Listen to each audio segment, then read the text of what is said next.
and welcome into a mid-November edition of the Playbook Pundits videocast here on SiouxCityJournal.com. My name is Zach James. I'm the sports editor, and with me, as always, is assistant sports editor Shane Lantz. We thank you so much for joining us and staying with us throughout the fall season. We haven't seen you in so long. Yeah, we haven't seen you in so long, but it's good to be back. Kind of take a deep breath before the end of the fall sprint comes upon us in the next couple weeks. It's hard to believe it's already here. It is.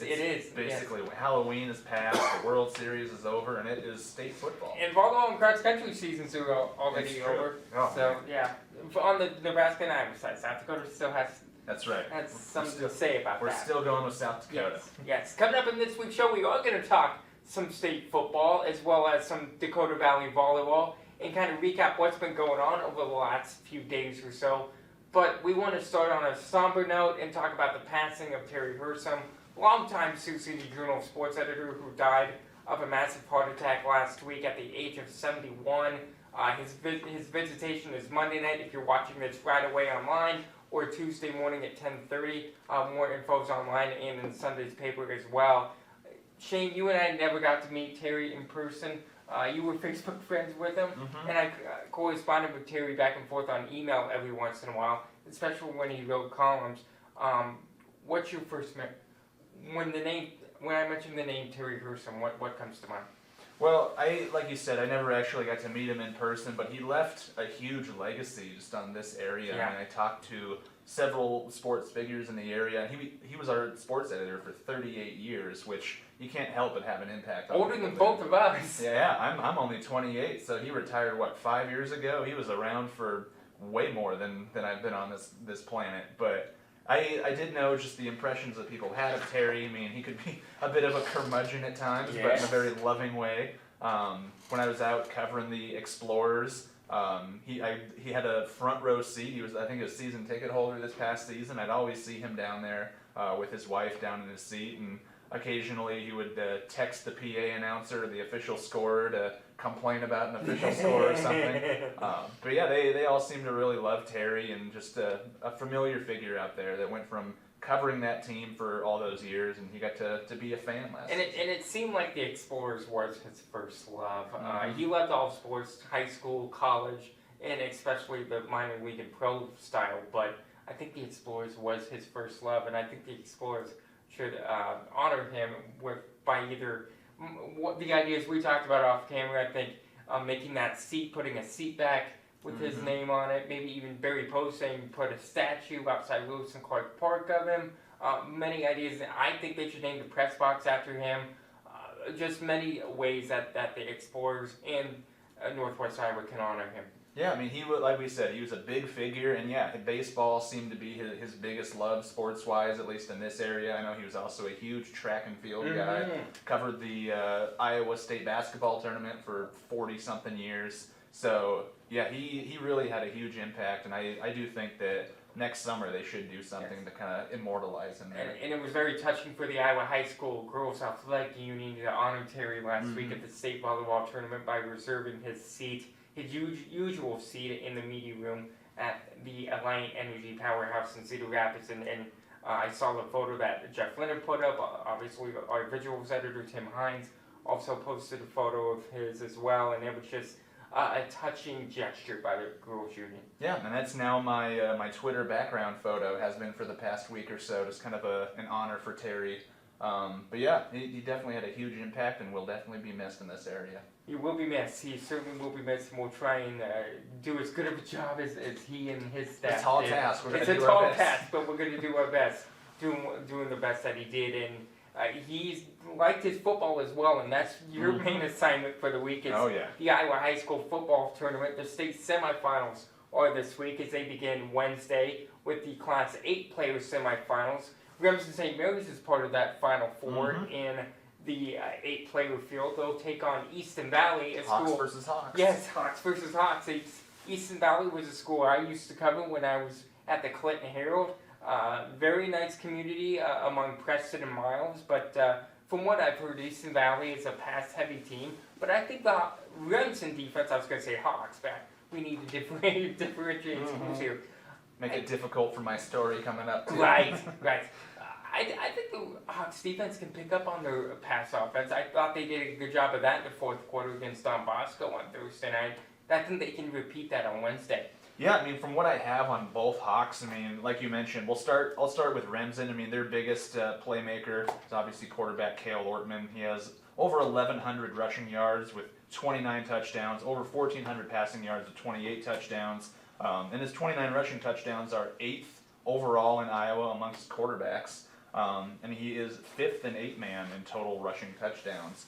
And then on defense, Remsen St. Mary's is 2nd in 8-man with 20 interceptions on the year and 3rd overall in interception return yards. So definitely a defensive battle going into it. Yeah. And for Easton Valley, I mean, they lead 8-man football in passing touchdowns and total touchdowns right now, which is pretty impressive for sure. And they are right now 2nd in all-purpose yards, 1st in passing yards.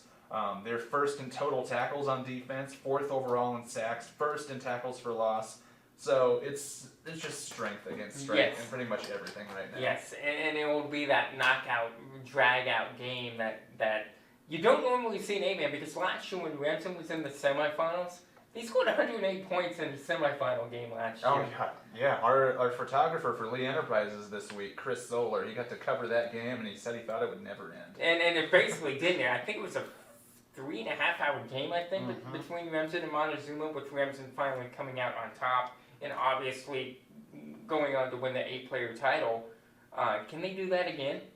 I think it's, no matter what, when you get to the semifinals, you're going to have a challenge on your hands. I think with all the offensive weapons right now, it's just going to take a couple of scores. I mean, like we mentioned, Easton Valley Hawks have a defense that can basically other teams should be jealous of. Like they're good in pretty much everything, leading class 8-man, class 8-man sounds weird, 8-man football in all these different categories. But I think with Ortman there for Remsen, I think they could, if they just break off a couple big plays, it might be a 21-14 game, something like that. So I don't want to say whoever scores first is going to win, but whoever gets 2 or 3 runs together in the game, I think, can pull it out. And to your point, Cale Ortman has had a great season, and he hasn't tried to be anything that he's not. He hasn't tried to be a Blaine Harpino by any means. He knows what his strengths are. His coaching staff knows what his strengths are, and that's a big reason why the Hawks are playing on Wednesday afternoon at 1 o'clock. Absolutely. I mean, you're coming off of or replacing a player like Harpino. It's kind of like with Beckett DeJean over at OABCIG. You want to make your own name, and clearly Beckett did this. Yes, he did. He put up. Even though they fell short, although they almost came all the way back. They did. Very much, a lot to be proud of at that program this year. But for Remsen and Cale Ortman, I think he has a lot to be proud of for stepping up this year, putting up the numbers he had. Like we mentioned, over 1,100 rushing yards and 1,400 passing yards with 28 plus 29, whatever that math is. Yeah. That's a lot of touchdowns. That's a lot of touchdowns. All right, Thursday coming up at 1 o'clock. I believe it's Woodbury Central. Yep, versus Grundy Center. Wildcats versus the Spartans. Yes, 2 different nicknames. Yep, finally. 2 different cover schemes too, because Grundy Center is maroon and white. But I saw Woodbury Central on Friday night take on Willoughby Magnolia, and they just looked so solid on the offensive end. That was Clunder at quarterback, Caleb Blyle at wide receiver. Can't forget about Max Mcgill at running back, who's had a heck of a season as well. And they've played under a brand new offensive scheme this year with having different guys go different positional places, but it seemed to work for the Wildcats. Yeah, I mean, they're clicking right now. They won 4 consecutive games, and you mentioned Dallas Clunder. I have his numbers for the year. He has 2,249 passing yards, which is 2nd in Class A overall. 32 touchdowns total, which is tied with West Sioux's Dylan Wiggins for the 4th most in Class A. So that's another name that we'll get to soon. Max Mcgill, over 1,300 rushing yards with 19 touchdowns. And you mentioned their wide receiver, Blyle. He has 944 receiving yards and 16 touchdowns. So threat after threat after threat. You can't shut down just one thing, because if you shut down the passing game, Mcgill can run it straight up the middle on you. And if you try and pack the box, you got receivers who can run behind you and find pay dirt. So that's going to be a big challenge for the Spartans on Thursday afternoon. And to that point too, I mean, Grundy Center, I have seen them at the Dome before 2 years ago when I covered West Hancock for the Mason City Globe Gazette. They took them down in the state finals. But they have a defense, like we mentioned for the last game that we mentioned, they have a defense that is the envy of the state, because the only time this season, they are currently 10-1, the only time that they have allowed more than 8 points to an opponent this year was in their 13-10 loss to Dyke New Hartford earlier this year. Other than that, they have not allowed an opponent to score more than 8 points. That's a good formula for wins. Absolutely. I just score more points than the other guy and don't let the other guy score at all. But it's Woodbury Central, top flight offense, Grundy Center, amazing defense. I'm very excited to see who pulls it out. I am excited to see who pulls that one out too. So who do you think does? Ooh, gonna make me choose. I have a lot of faith, I think, in Dallas Clunder. I think he's going to be under a lot of pressure. So if he can escape pressure and just get his passes and kind of just find some running lanes and just be able to break off some big plays, I think if they can, it's like the other one. I think it's going to be a defensive battle. I do too. But if I had to pick one, I would guess that Grundy Center, I think, might be able to pull this out. I think Grundy Center pulls this one out too. But a great accomplishment for the Wildcats to get back to the Dome. First time since 2019. Almost got there last year, but to get back to the Dome with this group of kids, that's really special, and that's something that the community of Mobile should be really proud of. In Class 1A, we have plenty of teams. In Class 1A, we have West Sioux taking on Dyke New Hartford. I think it's, unlike the previous two games we just previewed, this one's going to have to be a shootout for the Falcons. Yeah, I mean, mentioning the defense first, Dyke New Hartford, 26 sacks, which is the most in Class 1A. Parker Adams is one of their defensive backs. He has 8 interceptions, which is the most in 1A, and he has 3 pick sixes on the year. Their quarterback has 1,600 passing yards for 15 TDs. Their running back has over 1,600 rushing yards with 20 TDs. And it's going to be a lot. It's going to be Dylan Wiggins, like we mentioned a little bit earlier. He has almost 2,500 passing yards on the year with 32 touchdowns. And then they have 23 sacks on defense, third most in Class 1A, which is just 2 spots behind Dyke New Hartford. And Juan Tepetti, 5 sacks on the year, leads them, but they have, I'm probably going to butcher this last name, Blake Van Balugulian. I'm so sorry. But he has 7 interceptions, which is tied for the most in Class 1A. The only reason why I know that name is that I remember him having a really good defensive play in baseball his freshman year when Deckers was pitching, and it was the sub-state final. I don't remember who they were. They were playing Pocahontas in Cherokee, and Ballygowan just made this unbelievable diving one-hop play, got up on his feet, threw it over to first, and I thought that was a really nice play for a freshman to make. And I haven't forgotten about that play. I haven't forgotten about that young man. Absolutely. I hope that I at least approached pronouncing his name correctly. He's a very talented player. 7 interceptions is just crazy numbers for a high schooler right now. Yes, it is. But yeah, I think, like you said, it's probably going to be a shootout, even with Dyke New Hartford's pretty awesome defense. I think if Parker Adams can just do his usual thing, I think there might be a big challenge for Dylan Wiggins. Because he clearly likes to pass the ball with 2,500 passing yards and 32 touchdowns on the year. But what my hope is that there's just a lot of I love passing in football. I like rushing teams as well. Covered a lot of good teams that love to rush the ball. But I want to see some fireworks. I want plenty of passes. I want some long bombs. So that's what I'm hoping for. I'm hoping for a shootout. Yeah, it might be that way. What time is that game on Friday? That is at 1 p.m. 1 p.m. on Friday. All right. So You'll notice a pattern as we get there. I like these 1 p.m. games because they'll make it for the paper that way. That's right. Saturday we have 2 games on the menu, and one of them is a 1 o'clock game, coincidentally. And which one is that one? That is going to be West Lyon versus Williamsburg. West Lyon, Williamsburg, and great job out of West Lyon to beat Central Lyon both last week and I believe in the regular season. That's not easy to do. And West Lyon seemed like they had a heck of a time against Central Lyon, but West Lyon came out and got the B-full win again in the playoffs, just like there was a playoff game last year. But West Lyon doesn't have an easy opponent this week in the Williamsburg Raiders. Not at all. I mean, Williamsburg, they have Cade Ritchie, who has 1,600 passing yards, 27 passing touchdowns. And you will know this name. He's second in Class 2A in passing touchdowns behind previously mentioned Beckett DeJean. Oh, okay. So a little bit of local coverage going in there. Their running back has over 800 yards rushing. The defense has 60, or Gabe Dayton, as I mentioned, has over 800 rush yards. Also leads the defense with 68 tackles. And then their leading wide receiver is Jake Weber, who has 897 receiving yards, not receptions. That'd be insane. That would be insane. With 16 touchdowns, and also is tied for first in Class 2A with 6 interceptions on the year. So that team likes to play both ways. Yes. They have plenty of players that are threats all over the field.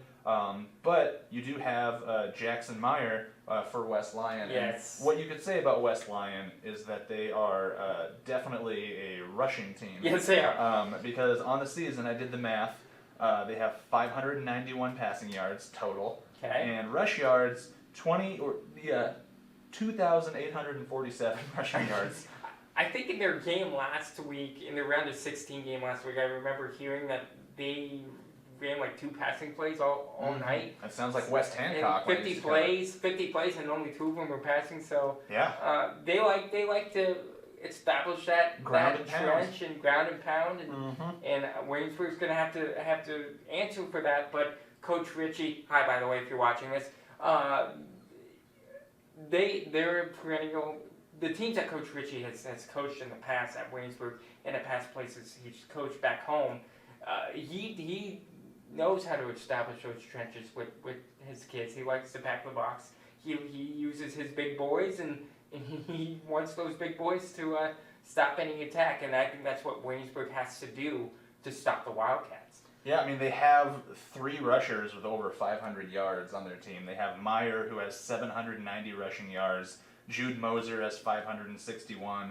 And it's just, there's so many threats you mentioned. Like, there's no, and they all seem to have different strengths too. You have like your big bruiser, your kind of Marshawn Lynch style guy that'll hit guys. Seahawks reference. That's right, had to go there. They'll have a big old bruiser, and then you have your kind of elusive dudes that are speedy, that can go all over the field and just evade tackles. And it's great to have tons of different skill sets because it makes the defense struggle just to kind of adapt from play to play. Jim Williamsburg has played in a minor league baseball stadium. Williamsburg football. Have they really? They have. They played in the Lumber Bowl back in 2016 against Comanche at the Lumber King Stadium. So they have that experience. Your old stomping grounds, yes, huh? Yes, it is my old stomping grounds. But Williamsburg, nice facilities back home too. But they have played in a minor league baseball stadium.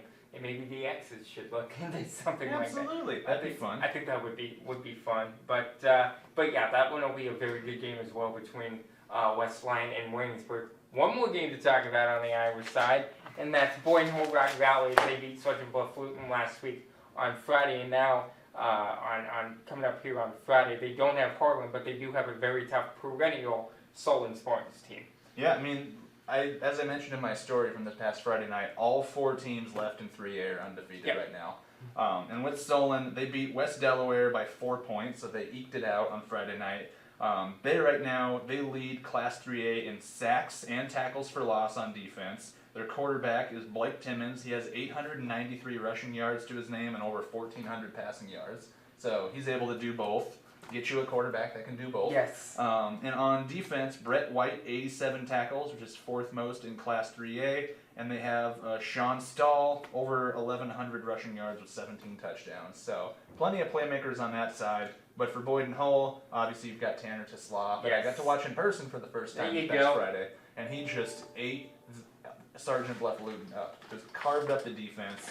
And the most impressive part was the Boyden Hull Rock Valley defense held the Sergeant Bluff Luton Warriors, who are definitely a playoff team, to 70 yards of total offense. That's insane. That is crazy. To do that to the Warriors after you beat them earlier in the year, they wanted revenge. They were coming back in. They wanted to beat them on their home turf, and Boyden Hull Rock Valley just took it to them again. And I was very impressed just with everything. They just did. They did it all on that night. And they have Landon Van Kekerix, who we were mentioning him earlier. Our final school and athlete of the week for the fall season, I believe. Yeah, and just I want to mention some of his numbers and how crazy they are. Landon Van Kekerix has 593 rushing yards for 16 touchdowns, already pretty good. He has 575 receiving yards with 12 touchdowns. On defense, he has a team-high 58 tackles, 2.5 sacks, and 11 tackles for loss in the season. And then on special teams, he has 4 kick returns for 187 yards and 2 touchdowns with 1 80-yard touchdown return. So special teams, defense, rushing the ball, receiving the ball, it's crazy how talented this kid is. Yeah, he is very talented, and I could tell that too when watching him play against Sergeant Bluff the first time. And his athleticism just isn't as a football player, as a basketball player. He plays baseball as well, so it translates to all other sports. But he is a very good athlete for that Boynton Hall Rock Valley program, and also for Rock Valley in non-football sports and non-co-op sports as well. Absolutely, and it seems to have been a trend lately with Boynton Hall Rock Valley. I mean, they pretty much blew out Sergeant Bluff Luton, and then the past couple of weeks, I've seen nothing but blowouts. It feels like I'm hoping for some close games at the Dome. I really want some excitement, and I want to be able to write a super exciting story about a team that wins it at the last second. So let's hope for that, rather than just more blowouts. I'm tired of blowouts. Are you? I love covering football, but I want some exciting football in my life. You'll probably see some exciting things coming up throughout the week. Make sure to check out his Twitter handle at Shane M. Lantz throughout the entire week, as he's going to be in Cedar Falls starting on Wednesday afternoon, and he'll hang out in the Cedar Valley until Saturday. Yep. So make sure to follow him on Twitter there, and of course check out the Journal as well, as we'll get those games in for you in the next day's paper. And if we can mention as well, before we move on from football, I covered on Saturday at the Winnebago football in their second season in the All Nations Football Conference, which, if you haven't seen, is an all Native American team league. They played Todd County in the Class 9A All Nations Football Conference Championship. My first time going to the Dakota Dome, pretty awesome place. Yeah, it is. And they beat Todd County 62-12. And last week they beat Cheyenne Eagle Butte 53-0. Blowout. Absolute blowout. It was such a blowout last week that they ended the game in the third quarter. So it was incredible just to watch that offense and that defense work for Winnebago. So shout out to them. They're champions. I think it was 1962 was the last time that they won a state title with the NSA. So it's been a long time since a championship has been won on the football field at Winnebago. So congrats to them. Do you think they could hang with anybody on this side of the river? That's a good question. I mean, with their very low numbers, we've done stories about them before, just with their team being so small. They were never able to qualify for the playoffs with the NSAA. So I think if they're going up against a big school, they're probably going to get beat. But for what they are, they probably could hang with an 8-man or maybe a Class A school if they go in there and they can do their thing. They were potent on offense. Good, very good, very good.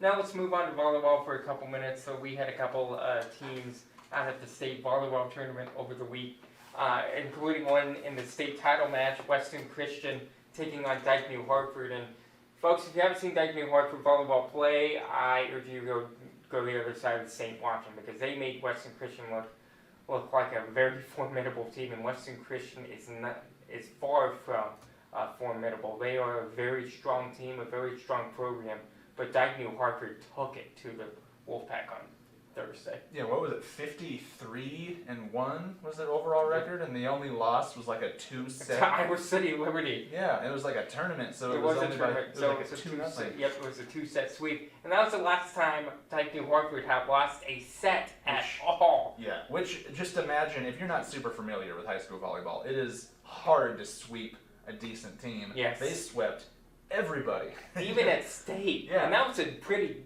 dang good field too in Class 2A. Yeah, they're incredible. I've seen them play in person before a couple times when I was back in Mason City. Yeah.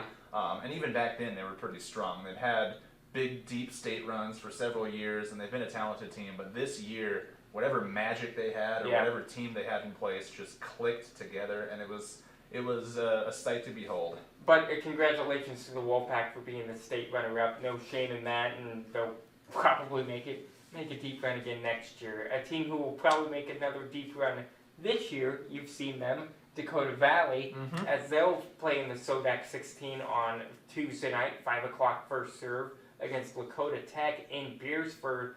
You'll be covering that match. What was your first impression of Dakota Valley seeing them last week? I was just impressed with their offense. I mean, they pretty much dominated the match that I saw them in, an easy 3-0 sweep. But head coach Mary Miller, very long time head coach in this area. She's been, I think it was Briarcliff. She was with them for a long time. Heelan was with them for a long time. So she goes around to these different schools and just does a good job, gets them in the program in a great position. And I think they're very motivated this year because they have lost each of the past 2 state championships to Sioux Falls Christian. Mm-hmm. And went to 5 with them this year too. Yeah, went to 5 with them this year, and that was kind of the focus of my last story, was how much they want to beat Sioux Falls Christian. Because they played them twice this year also and lost to them, once in a tournament and once just in a home match. And so I asked several of the players, I asked Coach Miller, I was like, are you focusing on the day-to-day, or is Sioux Falls Christian always in the back of your mind? They're like, a little bit of both. They're always back there. They're just kind of the boogeyman right now. Yeah. They really want to beat Sioux Falls Christian, and I'm hoping that they get the chance because I would love to cover that match. It's in Rapid City, so probably not. At least, but yeah, well, I'd like to at least be able to watch it remotely. Yes, so we'll watch it remotely and cover it remotely and cover it the way we do remotely. But I hope Dakota Valley gets that chance as well. Absolutely. I mean, 2 straight to the same opponent. I mean, 3rd time. Yeah, that's tough. Yeah. That is tough. Absolutely. You want redemption so badly if you're on that team. Yep. Is there anything else on your radar that you'd like to mention? Oh, well, did we already talk about state cross country? No, we can touch up on that for a quick minute. The North boys finished second to Dowling Catholic a couple weekends ago at Lakeside Municipal Golf Course in Fort Dodge. No shame in losing to Dowling. It had to happen with Dowling. They were close with North in a couple meets. North was very good, but North's number 5 runner just got packed in a little bit at the beginning and just couldn't get out of that rut. And that happens. That's not to the fault of the runner. That just happens in elite meets. When you have a center box and you just get boxed in, that happens. I mean, and it was just a bad luck of the draw for the Stars, but getting 2 top 2 finishes in the last 2 years for the Stars, not too shabby. Yeah, not too shabby at all. Like we've mentioned many times, they're a formidable, amazing program that is just always at the top of the heap. And it just sometimes the result that you want just doesn't happen in cross country. I mean, whether someone has a bad day health-wise, they don't feel great, or they just get packed into a box and can't get to the position they want. So nothing to be ashamed of there. They're still amazing program. I have faith that they're going to be strong for years to come. Yep, they're going to be strong for years to come. Coach Abdiel Marrero was very excited about the young guys coming up through the ranks. I was going to talk about that. A spoiler alert, if North had won that, I was going to give the whole team cross country runner of the year, but I was going to talk about how can they repeat this type of momentum. I think they can with the young guys they have coming up. Now, can they compete for a state championship? I'm not sure about that. But for a district meet, maybe for a top 5 next year, I think that's very doable, especially if Gabe Nash can repeat the type of season he had this year in both track and cross country. And that kind of experience, even if you don't end up winning a state title, going to districts or winning at districts and just running at the state meet, that is valuable for runners. Absolutely. Because there's plenty of runners that I have covered, guys like Riley Witt for St. Ansgar. I mean, he didn't have a great day at state, but he was a top flight runner. And his very first year, I think he finished 80th, 84th. I think so, yeah. So a lot of strong runners will start at state, not like as freshmen or sophomores, not have a finish that they're super proud of, and come back the next year and finish in the top 25. The best of the best can finish in the top 10. But yeah, that experience, just seeing what it's like at that golf course and running on that course, I think that's a hard course. It's a very hard course. And so for those young guys, if they can just get there, have that experience, I think that'll serve them well for junior and senior year. Absolutely. Other top placing finishers included East Kiowa Downs, Alta Aurelia's Nora Peterson, Madison Brower of Silvio Cheaton, and Tate Holstein of Western Christian, all finishing in the top 5 in their respective races. So congrats to them as well. Yeah, absolutely. I mean, they all proved themselves this year. I mean, Kaya Downs, we've spoken about her many times. She's just accomplished. She's going to Mizzou for running. Mizzou. She's on the SEC. That's right. She's just incredible at what she does, and we're lucky to watch this level these runners that can finish in the top 10, whatever they finish at state. By the way, check out SiouxCityJournal.com later this week for another elite high school senior who is signing with the Power 5 program this week. Be on the lookout for that later this week. Yes, it is a tease. And we'll have that for you in Thursday's edition of the Journal. For Assistant Sports Editor Shane Lantz, Visuals Editor Tim Hines, I'm Sports Editor Zach James. Thank you so much for watching. We'll talk to you next time. Toodles.